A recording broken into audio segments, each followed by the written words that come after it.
सहाफ़ी सलीम साफ़ी साहब से हम बात करेंगे। साफ़ी साहब,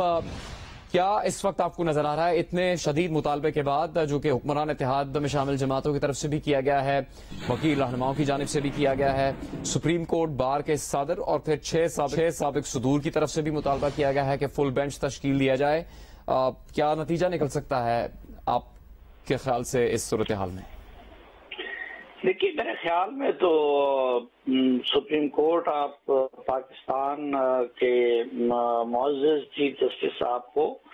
अब ये मुतालबा तस्लीम कर लेना चाहिए।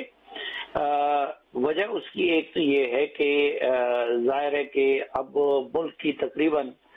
तमाम सियासी क़यादत, आज मैं देख रहा था उस प्रेस कॉन्फ्रेंस में, तो उसमें मजहबी जमातों की नुमाइंदगी भी थी और AD जैसी जमात जो कि हुकूमत में शामिल नहीं है, उसके अहमद वली खान भी शामिल थे और सिंध और बलूचिस्तान के कौम परस्त भी, और मेजर पार्टियां जो उनकी है पीपल्स पार्टी, नून लीग। अब एक तरफ उन सब का ये मुतालबा है कि फुल कोर्ट तश्कील दिया जाए,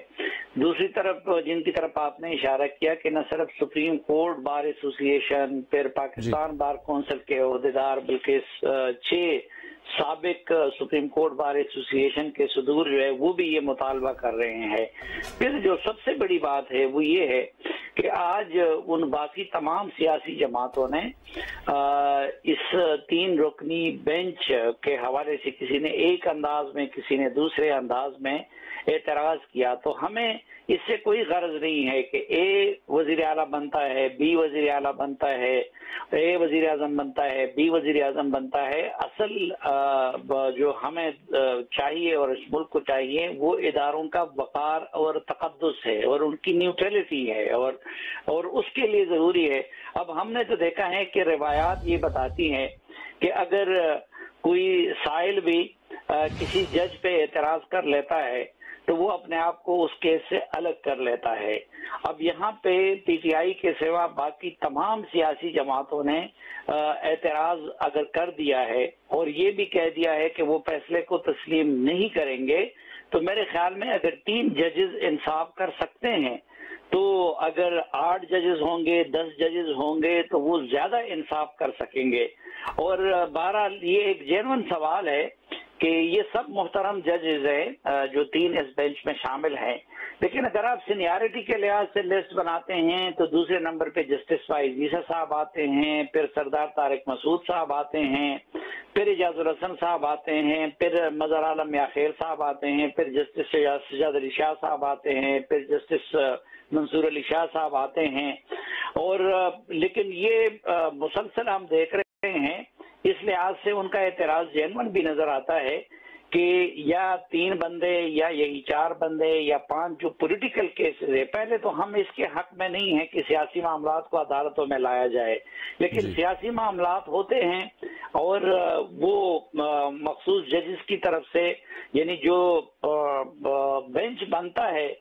वो न हमें उसमें सीनियरिटी का उसूल नजर ना आता है, ना कोई और उसूल नजर आता है। तो इसलिए हम तो 10 बस्ता दरखास्त करेंगे इस मुअज़्ज़ज़ बेंच से कि उन्हें जो सियासी जमातों का और सुप्रीम कोर्ट बार एसोसिएशन का और सुप्रीम कोर्ट बार एसोसिएशन के साबिक सदूर की जो इस्तिदा है उसको मंजूर करनी चाहिए, क्योंकि हम नहीं चाहते कि हमारा मुअज़्ज़ज़ अदलिया और खुसूसन सुप्रीम कोर्ट ऑफ पाकिस्तान वो मुतनाज़ा हो या उसके किरदार के बारे में कोई उंगली उठाए।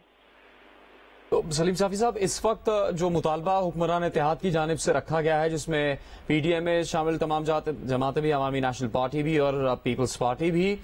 उनकी आपसे बात हुई है और आप शायद उस प्रेस कॉन्फ्रेंस में भी मौजूद थे कि क्या हिकमत अमली होगी अगर उनका मुतालबा कबूल नहीं किया जाता तो? देखिए, एक बात तो वो खुल के कह रहे हैं सब कि हम नहीं मानेंगे।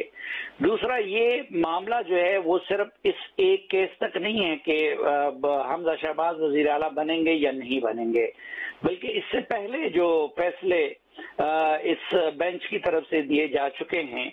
उसके बारे में भी उनके साथी जजेस ने भी सवालात उठाए हैं। और फिर कुछ फैसलों के बारे में वो ये ख्याल है कानून के माहिरीन का کہ وہ آئین کو ری رائٹ کر دیا گیا ہے۔ پھر یہ بینچز کی تشکیل کے بارے میں آپ نے دیکھا ہوگا کہ خود ہمارے لیے تو سپریم کورٹ آف پاکستان کے جتنے ججز ہیں وہ سب یکساں محترم ہیں، سب یکساں معزز ہے۔ تو یہ اس تناظر میں اگر دیکھا جائے تو میرے خیال میں اپوزیشن یہ جو حکومتی اتحاد کا مطالبہ ہو یا نہ ہو، لیکن اگر کسی ایک فرد کی طرف سے بھی یہ مطالبہ ہو تو میرے خیال میں اس کو تسلیم کرنے میں کوئی قباحت نہیں ہے۔ اور وہ یہ بھی ہے کہ اس میں اگر آپ فل کورٹ بناتے ہیں تو اس سے تو یہ 3 جو معزز ججز ہیں اور چیف جسٹس آف پاکستان ہیں وہ تو نکلیں گے نہیں، وہ بھی اس فل کورٹ کا حصہ ہوں گے، تو ان کے پاس جو قانونی اور آئینی دلائل ہے اپنی رائے کے لیے تو وہ وہاں پہ اس کو پیش کر سکتے ہیں، اور پھر بھی اس فل کورٹ کو chief justice of Pakistan he lead کریں گے۔ تو میں تو خود سمجھنے سے قاصر ہوں کہ اتنے سارے مطالبات کے باوجود فل کورٹ بنانے سے کیوں گریز کیا جا رہا ہے۔